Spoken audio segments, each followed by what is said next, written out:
File, the Luddite Mutation Period, 1811 to 1817 Diagnosis, Systemic Prioritization of Industrial Capital over Human Labor Variables. The British industrial theatre between 1811 and 1817 serves as the primary autopsy of the enclosure. The state transitioned from indirect regulation to direct institutional enforcement. This period marks the legal sanctification of the machine as a sacred asset, protected by the gallows. Professor Thorne, begin the stratigraphic analysis of the origin. Thank you, Nova. The friction of early 1811 originated in the Arnold district of Nottinghamshire. Data indicates that framework knitters initially attempted to resolve the wage collapse through traditional negotiation. They initiated an organized removal of jack wires from frames, rendering them inoperable without permanent destruction. This was a negotiation by disabling a strategic warning to the manufacturing interest. Report 1.0. The anatomy of the wide frame. To understand the friction, one must understand the machine. The wide frame was an adaptation of the traditional stocking frame. Unlike the narrow frame, which produced a single, high-quality garment shaped on the loom, the wide frame produced a flat, broad sheet of fabric. This fabric was then cut with shears into the shape of stockings and sewn together. The resulting cut-ups were structurally inferior, prone to unraveling at the seams, and bypassed the 7-year apprenticeship standards that protected the trade's integrity. By 1811, over 15,000 such frames were in operation across the Midlands, effectively flooding the market with low-value inventory and collapsing the customary price-fixing agreements that had sustained the workforce for a century. The wide frame was not merely a machine, it was an algorithm for the mass production of obsolescence. Vargon, the legislative response? The state response was the Frame Breaking Act of 1812. It elevated machine breaking to a capital felony. Reading Statute 52 Go3c, 16, technical sections, be it enacted by the King's most excellent Majesty. That if any person or persons shall, by day or by night, wilfully and maliciously break, destroy, or damage any frame, machine, engine, tool, instrument, or utensil, used in or for the working or making of any such framework knitted manufactures.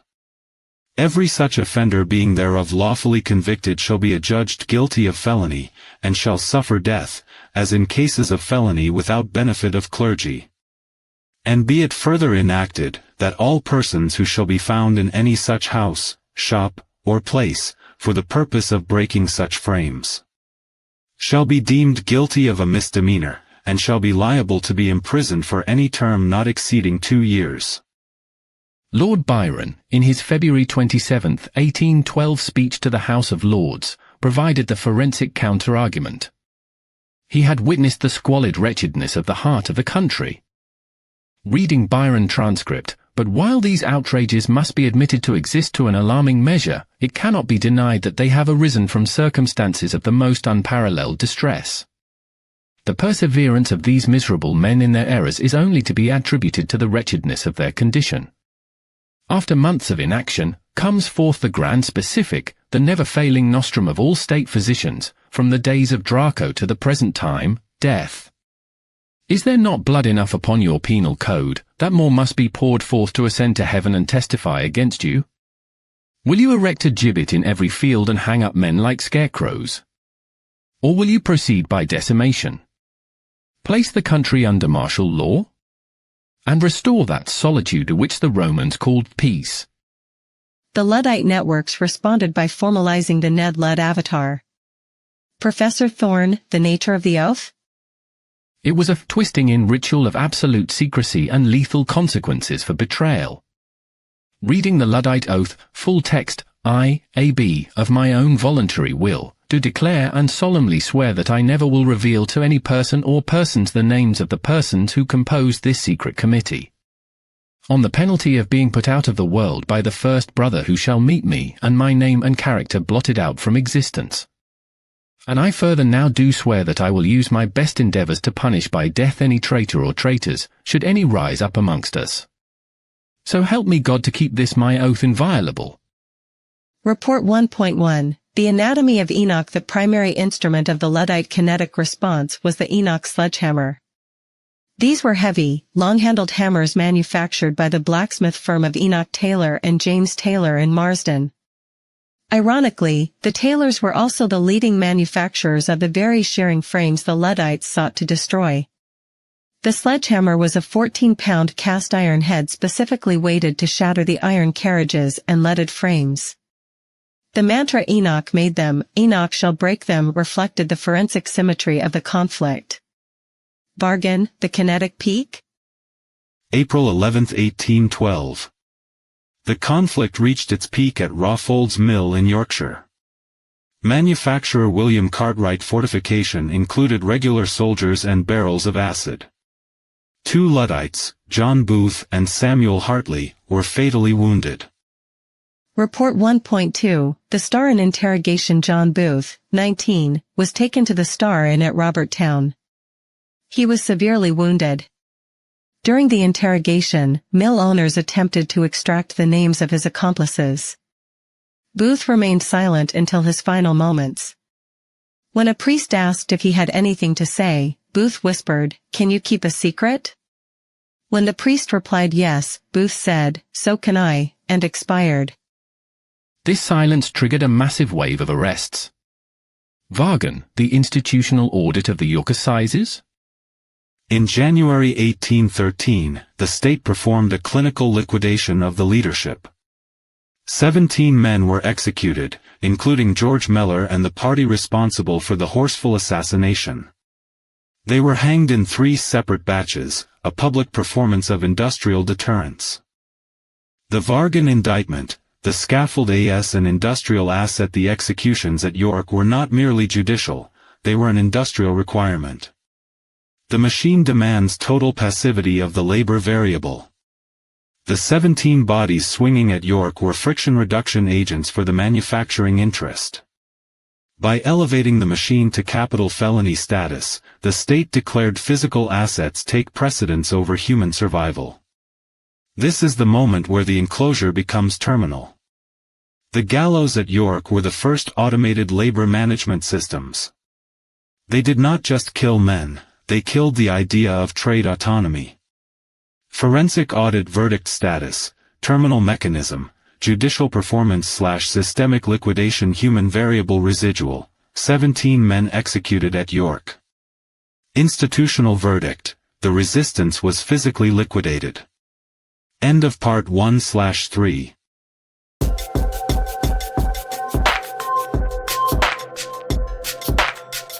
Part 2/3. Layer 3, The Invisible Enclosure and the Algorithm of Spy Oliver, 1813 to 1817. The period between 1813 and 1817 marks the transition from kinetic military repression to an informational enclosure. This was the era of the shadow agent and the centralized registry. Professor Thorne clarified the role of the Home Office in coordinating this shift. Thank you, Nova. This shift was orchestrated by Henry Addington, 1st Viscount Sidmouth, the Home Secretary. Sidmouth's tenure was defined by the systematic use of domestic espionage to suppress post-war radicalism. His methodology involved the total integration of local magistrate reports with a centralized, Secret Service network. He famously remarked that it is the duty of the government to preserve the peace of the country by all means necessary, which in practice meant the suspension of habeas corpus and the recruitment of agents provocateurs. Sidmouth's administrative manner was one of paper and ink, where every radical delegate was tracked and indexed long before they ever reached a town square. Vargon, what was the primary agent of this network? The primary agent was William Oliver, known as Spy Oliver. Oliver was an unemployed surveyor recruited by Sidmouth's office in early 1817. He was not merely an observer, he was a strategic bait layer. His reports, preserved in the HO42 series, demonstrate a clinical disregard for the lives he was entrapping. He reported to Sidmouth that the country is in a ferment that will lead to a general rising if properly stimulated, admitting his role in the stimulation of treasonous intent. Oliver traveled across the industrial north, presenting himself as a delegate from a non-existent London committee. Nova, document the logistical log of his infiltration. Certainly, Vargon.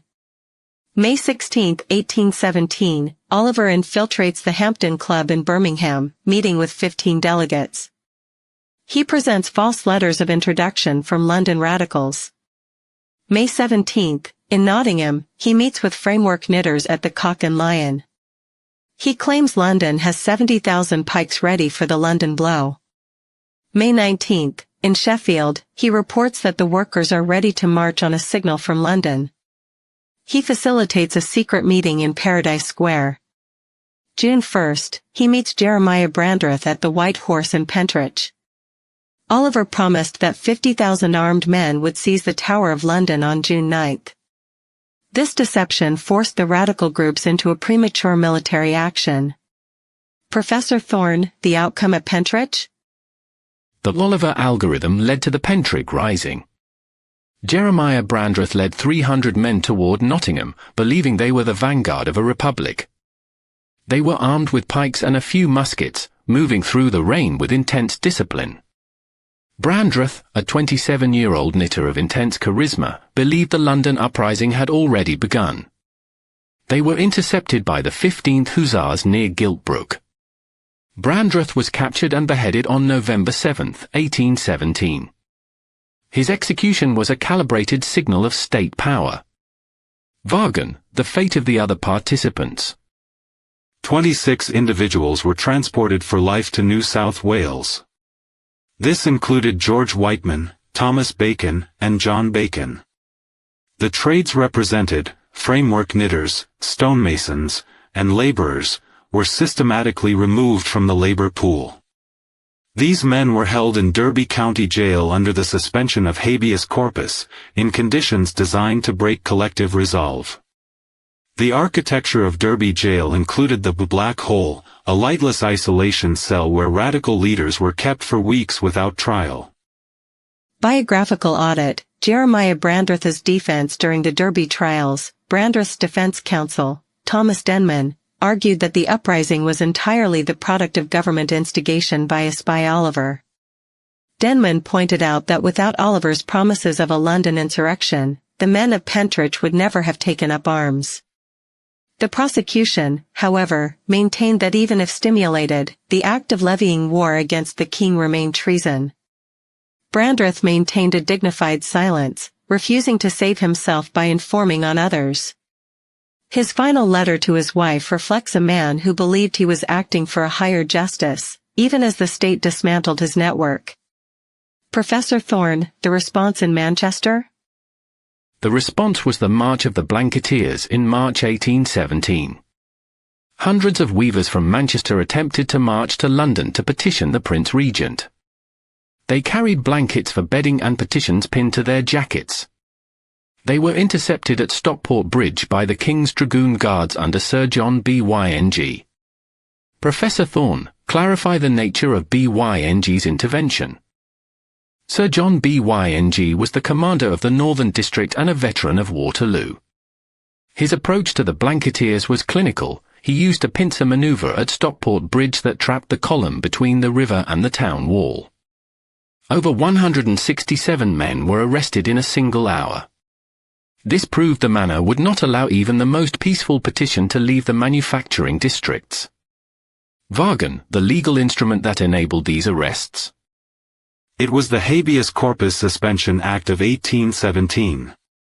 Reading the statute, an act to empower His Majesty to secure and detain such persons as His Majesty shall suspect are conspiring against his person and government.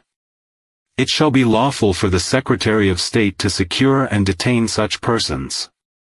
And no judge shall bail or try any such person without order from the Privy Council. This act effectively placed the industrial population in a state of administrative arrest. Professor Thorne, the outcome of the Nottingham Petition Registry? Consider the 1,247 signatories of the Nottingham Petition of February 1817.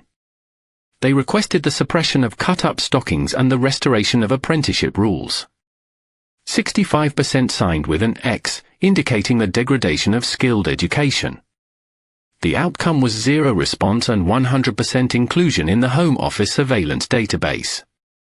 The state used this registry to deny parish relief to signatories and to prioritize their arrest during future disturbances. Vargon, the final analysis of the petition algorithm. The Vargon indictment, the algorithm of entrapment by signing, the knitters were feeding a database. The petition was a voluntary registry of descent-prone variables. In the Manners calculus, the names were not individuals, but risk assessments. The enclosure was now administrative. The Pentridge Rising was a simulation. Spy Oliver provided the dataset that convinced the actor's success was probable. This is the first historical example of a state-manufactured radicalization loop.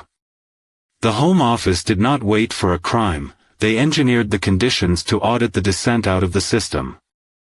Jeremiah Brandreth was beheaded not for his actions, but for his response to a false signal. This methodology is the direct ancestor of modern digital sentiment steering. The audit is complete. Forensic audit verdict status, critical mechanism, entrapment/administrative enclosure human variable residual, 1,247 blacklisted, Brandreth beheaded.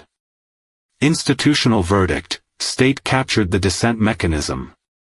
End of part 2/3.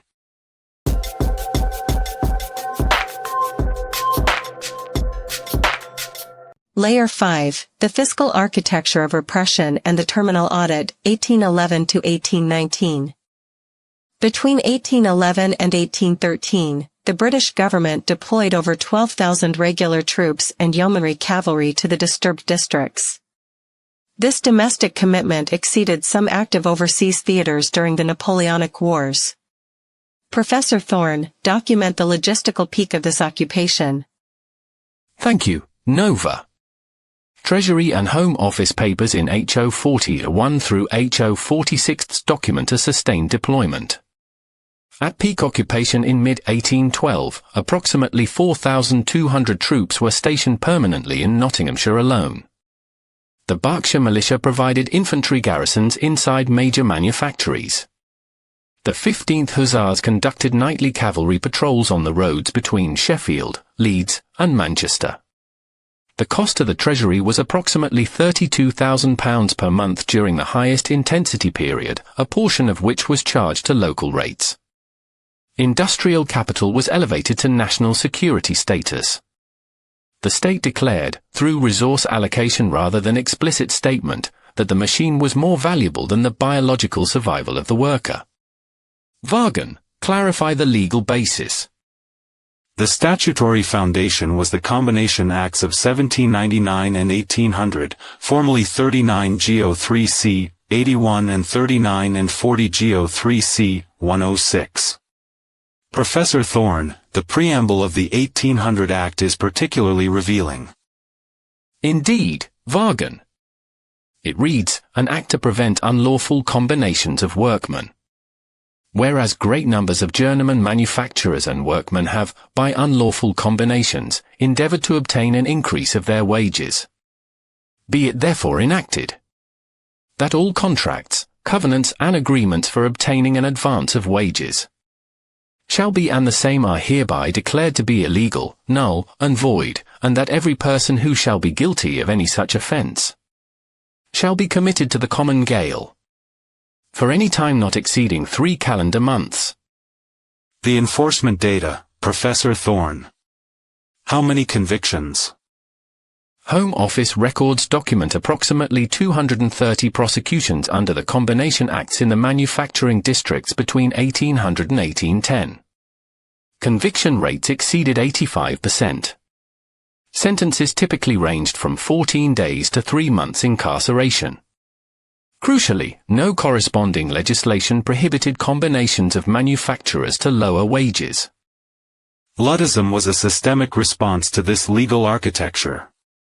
When the state defines horizontal cooperation as a criminal conspiracy, direct action against the means of production becomes the only remaining vector for collective labor resistance. The worker could not strike. The worker could not petition effectively after 1817. The worker could not organize a union. The only available instrument was the sledgehammer. Nova, the terminal sequence of this conflict. The terminal sequence occurred on August 16, 1819, at St. Peter's Field in Manchester. The event is recorded as the Peterloo Massacre.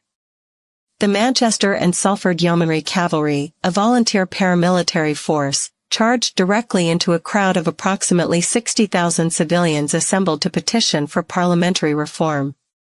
Professor Thorne, clarify the composition. Enlistment records show that the unit was composed primarily of local factory owners, merchants, and publicans.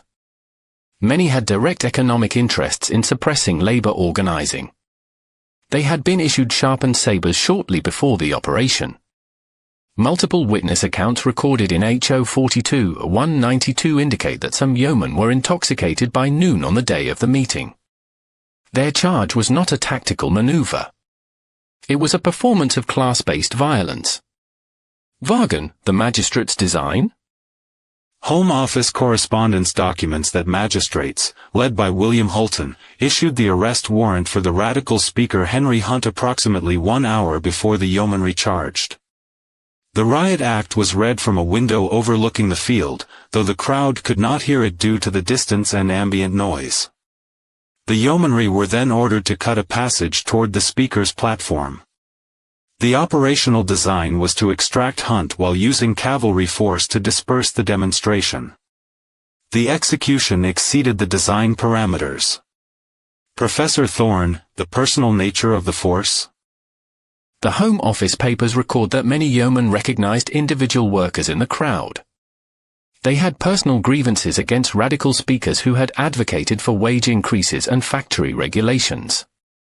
The yeomanry targeted specific individuals, not merely cleared a path. The force was the enforcement arm of the manufacturer class, acting with the implicit sanction of the state. Vargon, the human cost. The Peterloo Casualty Audit. 18 fatalities documented in the coroner's records. Approximately 650 injuries, including 100 women and 20 children. The victims included 2-year-old William Fields, trampled by cavalry while standing with his mother. John Lees, a veteran of the Battle of Waterloo, arrested at Peterloo and died of saber wounds weeks later in custody. The authorities did not charge any yeoman or magistrate with offenses related to the deaths. Nova, the legislative response timeline. The state codified the enclosure with the 6 Acts of 1819, formally titled the 6 Acts or the Gag Acts. The legislative package passed through Parliament less than 4 months after Peterloo. First, the Seditious Meetings Act prohibited any meeting of more than 50 persons for the purpose of discussing political reform without prior magistrate approval. Magistrates were granted authority to dissolve any assembly they deemed potentially seditious. Second, the Seizure of Arms Act authorized magistrates to issue warrants for the search of private residences and the confiscation of weapons. No probable cause requirement existed beyond a statement of suspicion. Third, the Training Prevention Act criminalized the drilling or training of civilians in military exercises. Targeted the radical reform movements that had organized paramilitary drills on the moors surrounding Manchester. Fourth, the Misdemeanors Act accelerated trial procedures for political offenses. Reduced the standard evidentiary protections. Fifth, the Newspaper and Stamp Duties Act extended the existing stamp tax to cover any publication appearing more frequently than every 26 days. The tax of 4 pence per sheet placed political periodicals beyond the economic reach of the working class. The circulation of radical newspapers declined by approximately 70% within 6 months of enactment. Sixth, the Blasphemous and Seditious Libels Act expanded the definition of seditious libel and increased maximum sentences for conviction. Vargon, the 6 Acts completed the administrative enclosure of the political body. The labor force could not assemble at scale, could not access radical information, could not train for collective action, and could not speak without the threat of expedited prosecution. The enclosure of the English common was now structural, legal, and total. Nova, the trial? Biographical audit. The trial of Henry Hunt. The trial of Henry Hunt opened at York Assizes on March 16, 1820. Hunt was charged with seditious conspiracy related to the Peterloo meeting. The prosecution presented the banners carried by the crowd as evidence of insurrectionary intent. One banner read Universal Suffrage. Another read No Corn Laws. Despite the absence of evidence showing weapons or acts of violence, the jury convicted Hunt. He was sentenced to 30 months in Ilchester jail. The trial demonstrated that the state would use the legal system to criminalize constitutional dissent. The specific charge of assembling with unlawful banners established a precedent where political symbolism alone could justify prosecution. Hunt's white hat, worn as a recognition signal for supporters, was admitted as evidence of conspiracy. Vargon, the strategic impact? Hunt's imprisonment served as a deterrent signal to the remaining radical leadership. The message was calibrated. Physical violence was not required for conviction. The administrative machinery of the court was sufficient. The manor would tolerate no horizontal mobilization. Nova, the long-term impact on the labor variable. The industrial transition between 1811 and 1819 rendered the traditional artisan variable structurally obsolete. The customary wage was replaced by the market piece rate. The apprenticeship system was replaced by the unskilled operator who could be trained in weeks and replaced in hours. Parish relief was replaced by the workhouse, designed to be so punitive that only the desperate would enter. Professor Thorne, the final enclosure? The artisan was no longer an autonomous producer with control over tools, pace, and output. The artisan became a component of mill discipline. The factory bell replaced the church bell. The time clock replaced the seasons. The foreman replaced the guild master. The enclosure of labor was now administrative, spatial, temporal, and psychological. Vargon, the terminal indictment. The Vargon Indictment, the terminal enclosure. The 6 acts of 1819 were the final administrative layer of the enclosure. By taxing information and licensing assembly, the state removed the tools of horizontal communication from the labor force. The machine was now fully insulated from the variables of dissent. The market was declared free precisely because the labor was caged. This architecture, the consistent prioritization of asset stability over human survival, is the foundation of the modern economic manner. The Luddites were not fighting the machine. They were fighting the administrative wall built around their lives. The enclosure of 1819 is the direct ancestor of the modern proprietary ecosystem, where the user exists only within parameters defined by the owner. The 1811 to 1819 period was the laboratory for the extraction of human autonomy.